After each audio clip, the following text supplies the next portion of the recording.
We have highlighted the importance of enabling people who are depressed to tell their own stories, to describe their experience of depression in their own words. And this is absolutely vital if people are to feel as if they have been heard. And if there's to be any chance of being able to actually help them, we have to first understand them. It's therefore best when talking with people to ask questions in an open manner that invites conversation, to frame things such as, I'm interested in how this is making you feel, can you tell me more about it?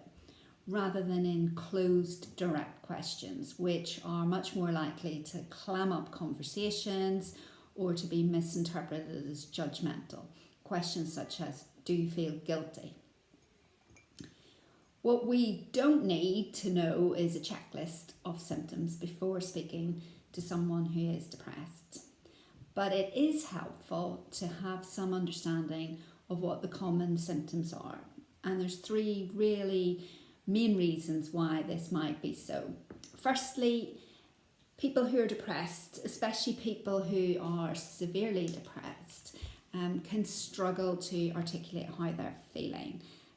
They can find it difficult to actually process their thoughts in an external manner. And in those situations, it's helpful to know more direct, specific questions that can be asked in order to get the information that might be necessary to help them. So in those situations, if someone's really struggling, it is helpful to be able to simply ask, how are you sleeping? What is your intake of food like? Do you feel hopeless? Do you feel like life is worth living? Sometimes people can be overly focused on one particular aspect of depression. So you might find when you're speaking to them that they talk almost predominantly about the physical effects of the symptoms, physical effects of the depression upon them. So they'll talk about headache, chest pain, and be preoccupied with that and talk very little about how they might actually be feeling. Conversely, someone might talk an awful lot about how they're feeling and very little about what they're actually necessarily thinking. So it's important, I think, when we do go to speak with someone that we just have a general framework that can help us to have a more holistic sense of how depression might be affecting them. And I think there's 4 broad headings that we can really consider being able to get some sense of. First of all, how it's affecting them physically, how it's affecting them emotionally, how it's affecting their thinking and what preoccupying their thoughts, and finally how it affects their behaviours. So is there any sense of avoidance or any sense of behaviours that are maladaptive and not helpful, such as drinking more alcohol. And finally, it's helpful to have some understanding of symptoms, because there are certain symptoms of depression that people will not naturally readily volunteer.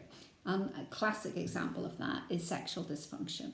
And people are very rarely going to just come up in a conversation and volunteer that piece of information without any degree of prompting. And yet, actually, that is a really significant symptom in the broader sense of how depression affects people relationally and in their social situations. So it can certainly be a really important symptom in terms of their marriage. If it can put marriages under extra strain and stress. And so it's important to have an awareness of those sorts of symptoms, which you may not want to ask about directly, but which you may certainly want to explore via a more circuitous manner. So you might not want to sort of directly ask about sexual function, but you may certainly want to be exploring how the depression's affecting their relationships, and is it causing any problems, and is there anything that that needs to be picked up in that sense.